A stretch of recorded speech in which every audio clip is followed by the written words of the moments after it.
What's going on, ladies and gentlemen? Welcome back to the Fringe. Danielle Smith has giant balls. Everybody likes it. Everybody's in love with it. Everybody thinks it's fantastic. Everybody said that with Elon Musk and Doge working alongside big balls, that Canada needs its own version of big balls. Well, I'm happy to report Danielle's got them, and she's rocking them as she's slapped Mark Carney around like a redheaded stepchild and put him in place, saying that Alberta's not going to back down. We're not going to bow down to the federal government anymore. In fact, now she is threatening a national unity crisis if Mark Carney doesn't get his act together, or the next incoming prime minister.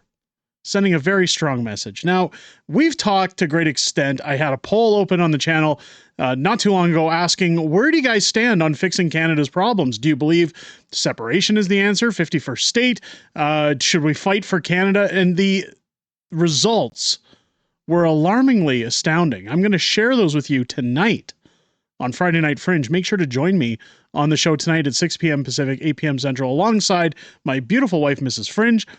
We're going to go over all that, but today I want to share with you Danielle Smith strutting it like it's nobody's business. Let's get straight into it, folks. Danielle Smith coming out straight up. This was from 2 days ago. Alberta will not back down. We're strengthening the Critical Infrastructure Defense Act to protect our energy sector, our economy, and our people from interference, including Ottawa. If the Carney Liberals understand the Constitution, they should read Section 92A, natural resources belonging to provinces, not the feds. Alberta will defend our critical infrastructure from federal overreach. We will fight, and we will win. That kind of a statement, saying we'll fight and we'll win, is exactly what people got to start showing in this country. It's something that's been missing for a while. What is it called? Oh, yeah, a spine. You have to show that, hey, we have laws in place here. You're not trampling them anymore. And we're not going to virtue signal in order to get the federal government to kiss our butts. If you recall back when we were talking about a long time ago, the emissions caps that farmers were going to have with the different pesticides they use, the fertilizers they use, etc., where the government was essentially sneaking on to farmers' land to intervene and spy on what farmers were using, get their data. This is what Danielle's putting in place. This essentially, and as she states it here, would be normal housekeeping for the government. But there's a bigger card at play here. I want to just play you a segment from what she said 2 days ago. Because after her meeting with Mark Carney, boy, things get nasty. Let's take a look. Act, so the definition of essential infrastructure is listed in one place. Alone, this would be just a bit of legislative housekeeping, but the amendments don't stop there. They also designate oil and gas production sites and facilities where emissions data and records are held as essential infrastructure. This amendment to the Critical Infrastructure Defense Act provides an extra tool to safeguard essential infrastructure from interference, and that includes interference from Ottawa. I would certainly hope that the new Prime Minister has taken the time to read our Constitution, and I would direct him to pay specific attention to Section 92A, which gives the province, not the federal government, the exclusive jurisdiction over non-renewable natural resource development. Alberta will continue in its pursuit of doubling our oil and gas production to meet the growing global demand for energy, and we will not let Ottawa stand in our way. We will not tolerate the continuous unconstitutional overreaches made by the federal Liberal government.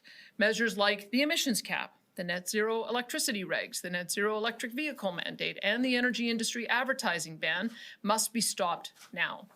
And make no mistake, Alberta will do whatever it takes to shield our economy from the Liberals' growth-killing lunacy.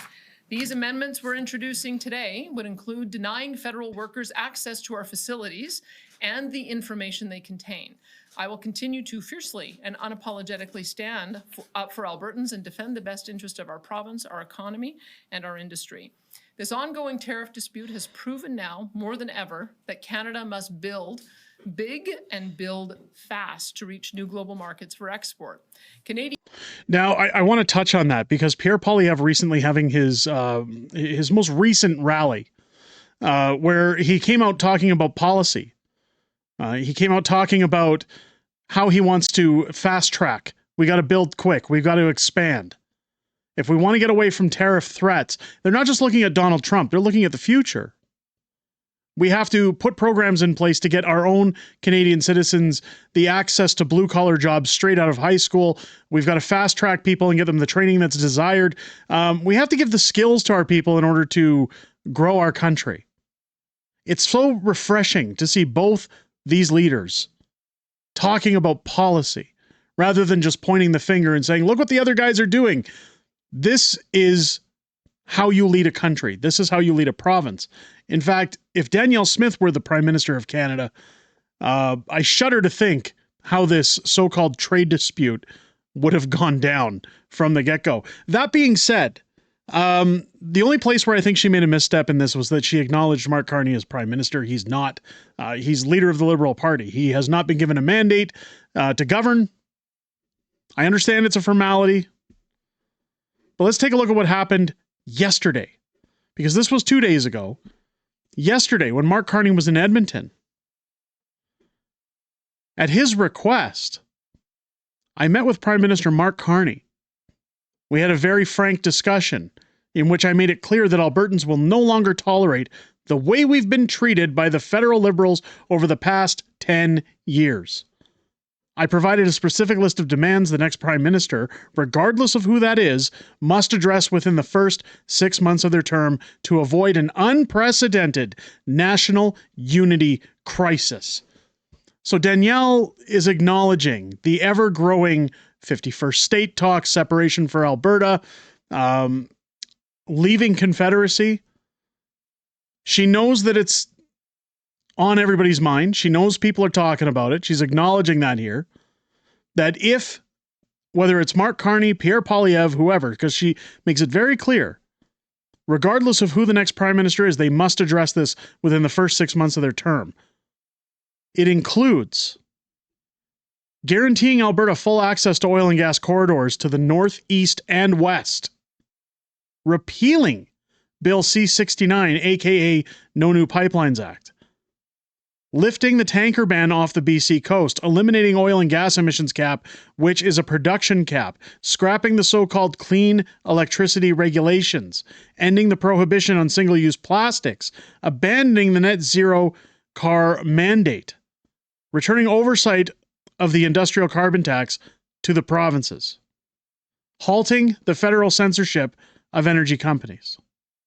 This one here, returning oversight of industrial carbon tax to the provinces, is a very important one. Now, there are other important ones in here, but I want to highlight this because Mark Carney, of course, touting, and the Liberals touting, well, Mark Carney did what Pierre said he was going to do. They axed the tax.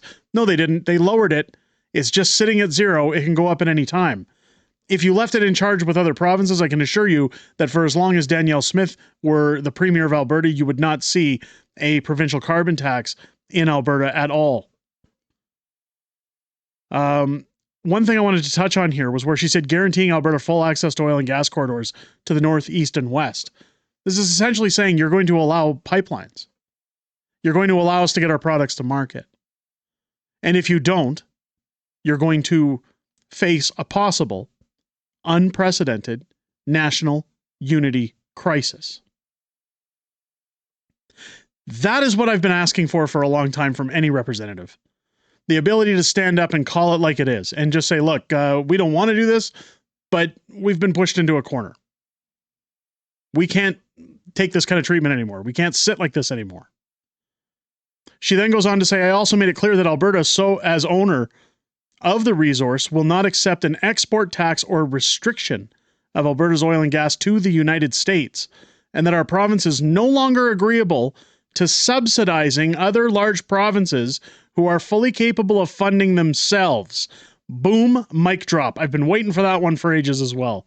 Lastly, I made it clear that federal mismanagement of Jasper and Banff National Parks resulted in last year's tragic wildfire in Jasper, and is endangering Banff.